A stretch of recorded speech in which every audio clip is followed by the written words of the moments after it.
बहुत समय पहले एक दूर बसे हुए राज्य में बादशाह सलीम नाम का एक राजा राज करता था। उसकी बेगम मलिका जरीन अपनी खूबसूरती और शानो शौकत के लिए पूरे राज्य में मशहूर थी।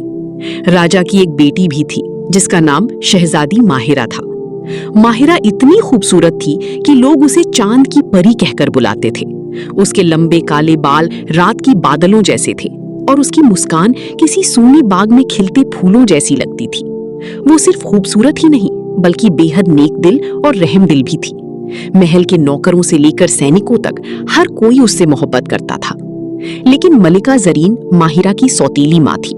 शुरुआत में वो उससे अच्छा बर्ताव करती रही, मगर जैसे जैसे वक्त बीता उसकी जवानी ढलने लगी। राजा सलीम भी अब पहले की तरह उस पर ध्यान नहीं देता था। दूसरी तरफ महल में हर तरफ सिर्फ माहिरा की तारीफें होती थी। यही बात मलिका के दिल में आग बनकर जलने लगी। धीरे धीरे वो शहजादी से नफरत करने लगी। किसी को पता नहीं था कि मलिका जरीन गुप्त तंत्र मंत्र और काले जादू का इल्म भी जानती थी। महल के तहखाने में उसका एक रहस्यमयी कमरा था जहां कोई जाने की हिम्मत नहीं करता था। एक रात वो अपने उस अंधेरे कमरे में गई। कमरे के बीचों बीच एक पुराना चमकता हुआ जादुई शीशा रखा था। मलिका ने गुस्से से कहा, ए जादुई शीशे, मुझे कोई ऐसा रास्ता बता जिससे मैं फिर से सबसे खूबसूरत बन जाऊं और बादशाह दोबारा सिर्फ मुझसे मोहब्बत करे। कुछ पल खामोशी रही, फिर शीशे से भारी आवाज गूंजी, इस राज्य में अब सबसे हसीन चेहरा तुम्हारी सौतेली बेटी माहिरा का है। अगर तुम उसकी रूहानी ताकत हासिल करना चाहती हो तो उसे खत्म करके उसके दिल से बने जादुई अर्क को पीना होगा, तभी तुम्हारी जवानी लौटेगी।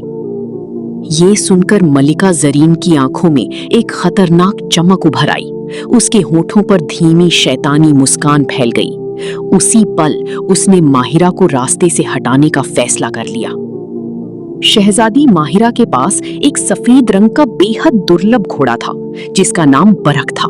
वो साधारण घोड़ा नहीं था, उसमें जादुई शक्तियां थीं। वो इंसानों की नीयत पहचान सकता था और सिर्फ माहिरा से बातें करता था। एक शाम माहिरा अस्तबल में बरक को प्यार से सहला रही थी कि तभी मलिका जरीन वहां पहुंची। उसके चेहरे पर नकली मुस्कान थी। वो मीठी आवाज में बोली, मेरी प्यारी बेटी, कल सुबह जल्दी तैयार रहना, मैं तुम्हें जंगल की सैर पर ले जाना चाहती हूँ। मलिका जरीन मीठी आवाज में बोली, कल हम एक खास जगह घूमने चलेंगे, सिर्फ तुम और मैं। शहजादी माहिरा मासूमियत से सिर झुका दिया, लेकिन असल में मलिका उसे राज्य से दूर एक सुनसान जंगल में ले जाकर हमेशा के लिए खत्म करना चाहती थी। मगर बर्क उसकी आंखों में छुपी हुई चाल समझ चुका था। जैसे ही मलिका वहां से गई, घोड़ा बेचैनी से बोला, माहिरा, तुम्हारी सौतेली माँ तुम्हें सैर पर नहीं मौत की तरफ ले जाना चाहती है। ये सुनते ही शहजादी का चेहरा सफेद पड़ गया। उसकी आंखों से आंसू बहने लगे। अब मैं क्या करूं बर्क, मेरे पास बचने का कोई रास्ता नहीं। घोड़े ने शांत आवाज में कहा, हिम्मत रखो, आज रात जब पूरा महल सो जाए तब तुम नौकरों जैसे कपड़े पहनकर यहाँ से निकल जाना। पीछे वाले पुराने दरवाजे से बाहर आना, मैं तुम्हारा इंतजार करूंगा। अब उसके पास कोई दूसरा रास्ता नहीं था। रात गहराते ही माहिरा ने अपने लंबे बाल कपड़ों के अंदर छुपा लिए और एक साधारण लड़के का भेष बना लिया। फिर वो चुपके से महल की पिछली दीवार पार करके बाहर निकल गई। थोड़ी दूर अंधेरे में बर्क उसका इंतजार कर रहा था। जैसे ही वो उसके पास पहुंची, घोड़े ने कहा, मजबूती से बैठो और मेरी पीठ पर पूरी ताकत से कोड़ा मारो, तभी मेरी जादुई रफ्तार जागेगी और हम इस सल्तनत से बहुत दूर निकल पाएंगे। माहिरा का दिल कांप उठा, लेकिन जान बचाने के लिए उसने वैसा ही किया।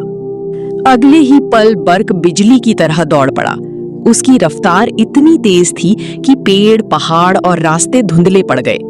पूरी रात वे घने जंगलों और वीरान इलाकों को पार करते रहे। सुबह की हल्की रोशनी फैलते ही वे एक खूबसूरत घाटी में पहुंचे। वहां चारों तरफ हरियाली थी, रंग बिरंगे फूल खिले हुए थे और पास ही साफ पानी का झरना बह रहा था। माहिरा कुछ देर के लिए अपना डर भूल गई।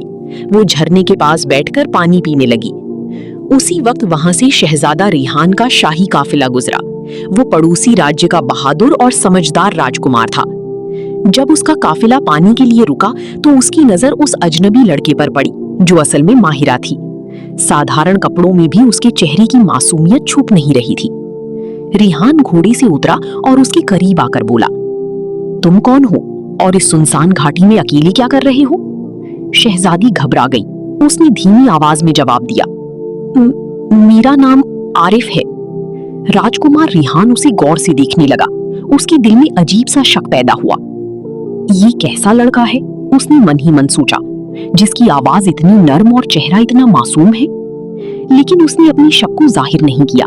नरमी से मुस्कुराकर बोला, अगर तुम्हारे पास रहने की कोई जगह नहीं तो मेरे महल चलो, वहां तुम्हें काम भी मिल जाएगा और सुरक्षा भी। माहिरा ने फौरन बर्ग की तरफ देखा। घोड़े ने धीरे से सिर हिलाकर हामी भर दी। इस तरह शहजादी माहिरा ने राजकुमार की पेशकश मान ली और उसके साथ महल चली गई। शहजादा रेहान ने आरिफ नाम से रह रही माहिरा को अपना खास सेवक बना लिया। अब वो हर समय उसके साथ रहती, कभी खाना परोसती, कभी किताबें संभालती और कभी उसके सफर की तैयारी करती। धीरे धीरे दोनों के बीच एक अजीब सा अपनापन बनने लगा। एक दिन रेहान किसी जरूरी काम से बाहर गया हुआ था। माहिरा अकेले कमरे की सफाई करते हुए खुद से बड़बड़ाने लगी, ये शहजादा खुद को क्या समझता है, अपना हर छोटा बड़ा काम मुझसे करवाता रहता है। उसे क्या पता था कि उसी वक्त रेहान चुपचाप कमरे में दाखिल हो चुका है। उसने सारी बातें सुन ली और होठों पर हल्की मुस्कान आ गई। जैसे ही माहिरा की नजर उस पर पड़ी, उसका चेहरा शर्म से लाल हो गया और वो घबराकर वहां से भाग गई। रेहान उसे जाते हुए देखता रहा और मन ही मन सोचने लगा, इस आरिफ के पीछे जरूर कोई राज छुपा है। कुछ दिनों बाद रेहान उसे अपने साथ पहाड़ी इलाके की सैर पर ले गया। वहां ठंडी हवाएं चल रही थी और दूर दूर तक बर्फीली चोटियां दिखाई दे रही थी। अचानक रेहान मुस्कुराकर बोला, क्यों ना आज घुड़दौड़ हो जाए? अगर तुम हार गए तो सजा के तौर पर 10 दिनों तक महल में रंग बिरंगे कपड़े पहनकर सबकी सेवा करनी पड़ेगी। माहिरा घबरा गई। उसे डर था कि कहीं उसकी असलियत सामने ना आ जाए, मगर इनकार करने का कोई बहाना भी नहीं था। दोनों अपने घोड़ों पर सवार हुए और दौड़ शुरू हो गई। हवा तेज चल रही थी। घोड़े पहाड़ियों के बीच बिजली की तरह दौड़ रहे थे।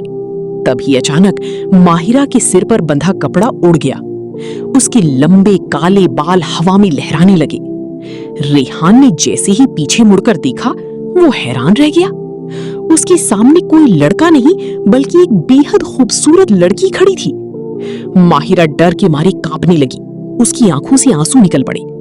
उसे लगा अब उसे सजा मिलेगी, लेकिन रेहान धीरे धीरे उसके करीब आया और नरम आवाज में बोला, डरो मत, मुझे सच बताओ, तुम कौन हो?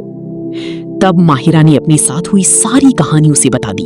अपनी सौतेली माँ की साजिश, महल से भागना और अपनी पहचान छुपाने की मजबूरी। सब कुछ सुनने के बाद रेहान की आंखों में हमदर्दी भर आई। उसने कहा, अब तुम्हें किसी से डरने की जरूरत नहीं। जब तक मैं जिंदा हूं, कोई तुम्हें नुकसान नहीं पहुंचा सकता। उस दिन के बाद दोनों के दिल और करीब आ गए। कुछ समय बाद पूरे राजमहल में उनकी शादी बड़ी धूमधाम से हुई। कई दिनों तक जश्न चलता रहा। पूरा राज्य रोशनी से जगमगा उठा। वक्त बीतने लगा और माहिरा जल्द ही एक बच्चे की मां बनने वाली थी। इसी दौरान राज्य की सीमाओं पर दुश्मनों का खतरा बढ़ गया। मजबूर होकर शहजादा रेहान को युद्ध अभियान पर जाना पड़ा। जाने से पहले उसकी चचेरी बहन सना महल में मेहमान बनकर आई। रेहान ने उससे कहा, मेरे लौटने तक माहिरा का पूरा ख्याल रखना। लेकिन सना के दिल में कुछ और ही चल रहा था। वो हमेशा से रेहान से शादी करना चाहती थी और माहिरा से जलती थी। कुछ ही दिनों बाद माहिरा ने एक बेहद खूबसूरत बेटी को जन्म दिया। पूरा महल खुशी से झूम उठा। माहिरा ने तुरंत ये खुशखबरी रेहान तक पहुंचाने के लिए एक खत तैयार कराया, मगर रास्ते में सना ने उस संदेशवाहक को रोक लिया। उसने उसे सोने के सिक्कों से भरी थैली दी और असली खत बदलवा दिया। अब रेहान तक जो संदेश पहुंचने वाला था वो पूरी तरह झूठ था। कुछ दिनों बाद वो बदला हुआ खत आखिरकार शहजादा रेहान तक पहुंचा। जब उसने खत खोला तो उसके चेहरे का रंग उड़ गया। उसमें लिखा था कि शहजादी माहिरा ने इंसानी बच्चे की जगह एक अजीब शक्ल वाले जानवर को जन्म दिया है। ये पढ़कर रेहान बेहद दुखी हुआ, मगर उसके दिल में माहिरा के लिए मोहब्बत जरा भी कम नहीं हुई। उसने जवाब में लिखा, जो भी हुआ वो तकदीर का फैसला है। मेरी वापसी तक माहिरा और बच्चे का पूरा ख्याल रखा जाए। लेकिन बदकिस्मती से जब संदेशवाहक जवाब लेकर वापस लौट रहा था, तब सना ने फिर उसे रोक लिया। जैसे ही उसने रिहान का प्यार भरा खत पढ़ा, उसके अंदर जलन की आग और भड़क उठी। तभी उसके दिमाग में एक खतरनाक साजिश आई। उसने तुरंत नया नकली खत लिखवाया, जिसमें ये झूठा हुक्म था कि माहिरा और उसके बच्चे को मौत की सजा दी जाए। फिर वो नकली आंसू बहाते हुए माहिरा के कमरे में पहुंची और दुखी बनने का नाटक करते हुए बोली, रिहान अब तुमसे नफरत करता है। उसने आदेश दिया है कि तुम्हें और तुम्हारी बच्ची को खत्म कर दिया जाए। ये सुनकर माहिरा टूट गई। उसकी आंखों से आंसुओं की बारिश होने लगी। लेकिन सैनिकों को जो हुक्म मिला था, वे उसी पर अमल करने लगी। माहिरा को उसकी नवजात बच्ची समेत महल के खुले आंगन में लाया गया। वहां लकड़ियों का बड़ा ढेर लगाया गया था। सिपाहियों ने आग लगा दी। चारों तरफ लपटें उठने लगीं। माहिरा अपने बच्चे को सीने से लगाए खड़ी थी और आखिरी पल का इंतजार कर रही थी। तभी अचानक जोरदार आवाज गूंजी। बर्क अपनी जंजीरें तोड़कर वहां आ पहुंचा। उसने आग के बीच छलांग लगाई, माहिरा और बच्चे को अपनी पीठ पर बैठाया और तूफान की तरह वहां से निकल गया। वो कई जंगलों और मैदानों को पार करता हुआ आखिर एक रहस्यमयी घाटी में पहुंचा। वहां हर तरफ खुले मैदान, झरने और जंगली जानवर थे। ऐसा लगता था मानो वो जगह इंसानों की दुनिया से छुपी हुई हो। बर्क उन्हें एक छोटे मगर सुरक्षित घर तक ले गया। वहीं से माहिरा ने अपने बच्चे के साथ नई जिंदगी शुरू की। उधर कई महीनों बाद जब रेहान युद्ध जीतकर वापस लौटा, तो उसने सबसे पहला सवाल अपनी पत्नी और बच्चे के बारे में पूछा। सना ने झूठी उदासी दिखाते हुए कहा, माहिरा शर्मिंदगी की वजह से बच्चे को लेकर महल छोड़कर चली गई। ये सुनकर रेहान अंदर से टूट गया। वो दिन रात उदास रहने लगा। समय बीतता गया। अब माहिरा का बेटा 5 साल का हो चुका था। उसका नाम अयान रखा गया था। एक दिन खेलते खेलते अयान जंगल में बहुत दूर निकल गया और रास्ता भटक गया। डर के मारे वो एक पेड़ के नीचे बैठकर रोने लगा। उसी दिन संयोग से रेहान शिकार के लिए उसी इलाके में आया हुआ था। जब उसकी नजर उस मासूम बच्चे पर पड़ी, तो न जाने क्यों उसके दिल में अजीब सा अपनापन जाग उठा। वो उसके पास आया और प्यार से बोला, तुम यहाँ अकेले क्या कर रहे हो? अयान ने रोते हुए जवाब दिया, मैं रास्ता भूल गया हूँ। मेरी अम्मी मुझे ढूंढ रही होंगी। रेहान को बच्चे पर बहुत तरस आया। उसने उसे गोद में उठाया और उसका घर ढूंढने निकल पड़ा। कुछ देर बाद वे उसी छुपी हुई घाटी में पहुंच गए। घर देखते ही अयान खुशी से चिल्लाया, देखो मेरा घर। उधर माहिरा अपने बेटे को ढूंढती ढूंढती परेशान हो चुकी थी। जैसे ही वो बाहर भाग कर आई, उसकी नजर रेहान पर पड़ी। वो हैरानी और डर से वहीं ठिठक गई और रेहान उसे जिंदा देखकर उसकी आंखों से आंसू बह निकले। वो कांपती आवाज में बोला, माहिरा, तुम मुझे छोड़कर क्यों चली गई थी? तब माहिरा ने उसे सारी सच्चाई बता दी। नकली खत, सना की साजिश और जिंदा जलाई जाने की कोशिश तक सब कुछ। सच जानकर रेहान के पैरों तले जमीन खिसक गई। उसे समझ आ गया कि वो एक गहरी चाल का शिकार हुआ था। उसने माहिरा से माफी मांगी और कहा, अब मैं तुम्हें कभी अकेला नहीं छोड़ूंगा। माहिरा ने बर्क की तरफ देखा। घोड़े ने जैसे मुस्कुराकर हामी भर दी। इसके बाद वे तीनों वापस महल लौट आए। महल में सना बड़े गर्व से रेहान के स्वागत की तैयारी कर रही थी, लेकिन जैसे ही उसने माहिरा को जिंदा देखा, उसके चेहरे का रंग उड़ गया। रेहान ने तुरंत दरबार बुलाया और संदेशवाहक को पेश करने का आदेश दिया। डर के मारे उसने सारी सच्चाई कबूल कर ली कि सना ने उसे सोने के बदले खत बदलने के लिए मजबूर किया था। ये सुनते ही रेहान का गुस्सा भड़क उठा। उसी वक्त उसने सना और उस गद्दार संदेशवाहक को उम्र कैद की सजा सुना दी। इसके बाद पूरे राज्य में फिर खुशियां लौट आईं और इस तरह रेहान, माहिरा और छोटा अयान हमेशा खुशी और सुकून के साथ अपनी जिंदगी बिताने लगे।